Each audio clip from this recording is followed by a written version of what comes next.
Welcome to the Marketing Revolution Podcast. This is the underground movement of savage marketers from all over the world. We are not Fortune 500 companies. We are real entrepreneurs with real businesses that have one major thing in mind: to set goals and devour them daily. Because we understand everyone wants to eat, but only savage marketers are willing to do the hunt. Now let's get this revolution started. Hey, what's up, everybody? John Hiley here with the Marketing Revolution Podcast and the Marketing Savage Facebook group, coming to you guys today with a Tactical Tuesday. I want to talk a little bit about something that I'm working on and something that we've worked with quite a bit in the past, and that is building out kind of email sequences that work. I would say this may be the one elusive marketing thing that most people fight with the most. Like, what do I email people?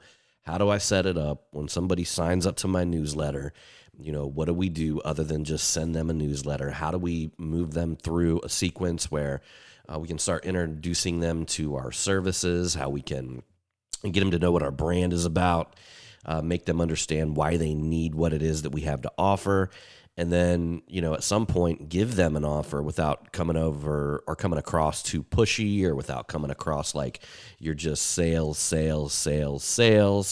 And that's a quick way for people just to delete you out of their inbox, or to unsubscribe, or to just not, want to open your emails at all. Every time they see them, you're trying to sell them some shit.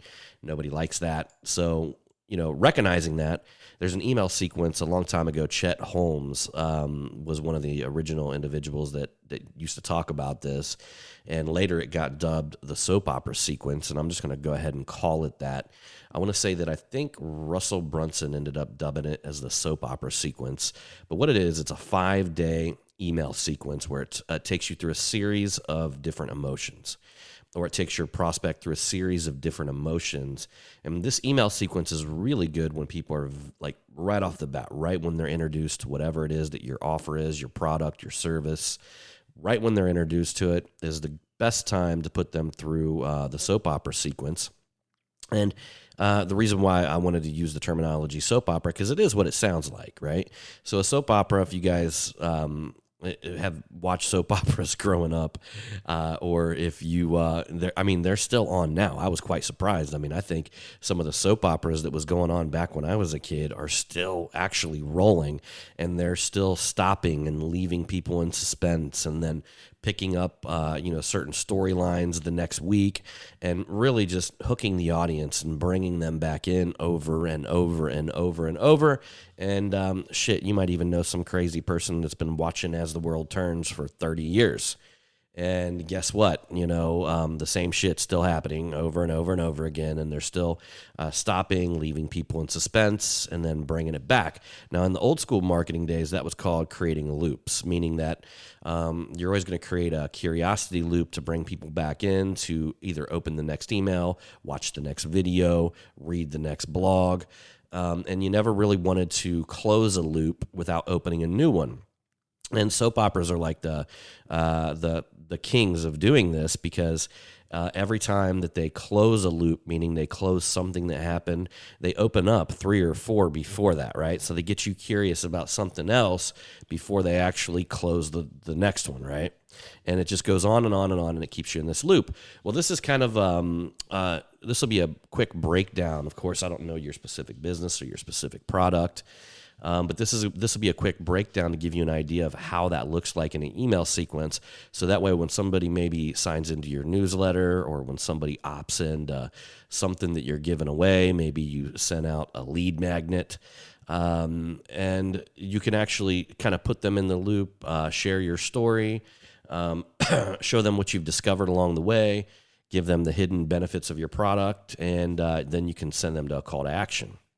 So one of the very first emails that come out after somebody subscribes, or somebody gives you their email for the first time, is you want to set the stage. You just want to give them your overall story. You're not doing any selling at all on day one. You're just letting them know that, hey, you know what? you've got this thing, here's where you were, and here's where you're at, and here's what you currently do. It's like an introductory video, and then you let them know that you're going to give them a deeper look into a backstory on the next day of some of the problems and some of the things that you face that you think can help them. And on the second email, that's when you go with like a high drama email. And that high drama email is going to have a backstory, what it was that happened to you, how did you hit the wall, right? And and really, it's just going to be all about just what you had to overcome to learn what you're about to teach them in the following email. Okay, so you hit a wall.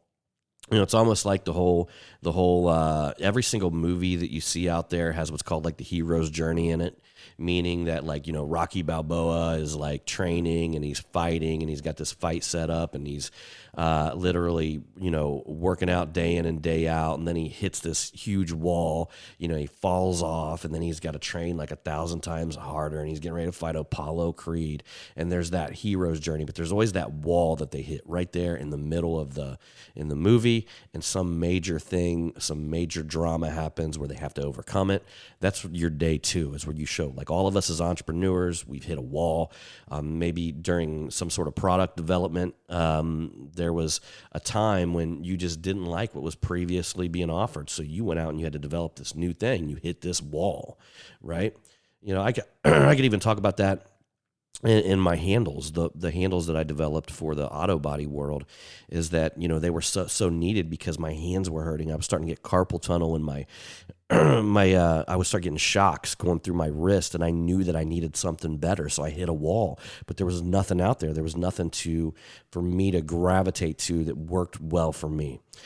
So I ended up developing this tool, and then on and on and on, right? So that's the day 1 and the day 2. So day 1 is set the stage, let them know who you are, what you're about, give them an overall of your company, that type of stuff.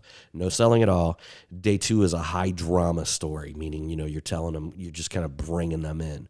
Day 3 on the email sequence is that one thing that happened to you, this big epiphany that you had in your mind, right? This giant epiphany that you had in your mind that just changed everything, which caused you on day 4, your next email, to create this product where you're going to start discussing all the hidden benefits and connect your audience with why they need them. Now on day 4, you can go ahead and drop a link to your product. You can let them know what it is, where they can go get it, but you're not going to send out the day 5 email. You're not going to use the urgent and scarcity technique on the day 5 email that you're going to do in day 4. So day 4 is just going to be like, here it is, here's the products. You can even include links, or maybe you can just give a description of what it is that you've done, what it is that you created, and you try to really paint the stage into how that's going to work really well for your audience, like how this is going to help them, all the hidden benefits that it has specifically for them. And then on day 5, the email comes out with scarcity and urgency, meaning that it's saying, hey, we've got this certain special offer that's going on right now. Here's what you're going to get. Not only are you going to get this product, but I'm going to go ahead and throw in a t-shirt, and I'm going to go ahead and knock off 20%. But you got till the end of today, or, until we get this done, right?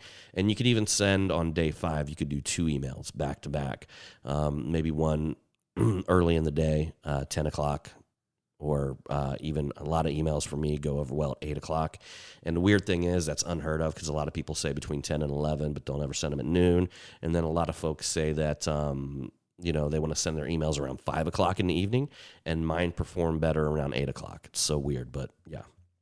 But that being said, that's my specific audience, and it just never fell in the general norm. Now, the one thing that did fall in the norm is Tuesdays and Thursdays are always good days to send emails, simply because you don't want to send them over the weekend. I mean, your open rate just is shitty.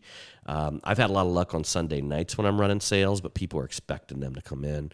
But Monday morning, you don't want your emails getting just caught up in the Monday morning shit that everybody's got to go through 30 emails and just clear out their inbox. You want to drop it on Tuesday where all that's already done, and here you go. And then you got Thursday, you stay out of the Friday hustle. So them are the 2 days. But with this 5-day email sequence, how this is usually set up is if you've got MailChimp or you've got some sort of autoresponder plugged into your website, when they opt into something, it'll just run 5 days. So it doesn't matter what day they sign up. A lot of times you pick a time. If I was in most cases, I would run this around 5 o'clock.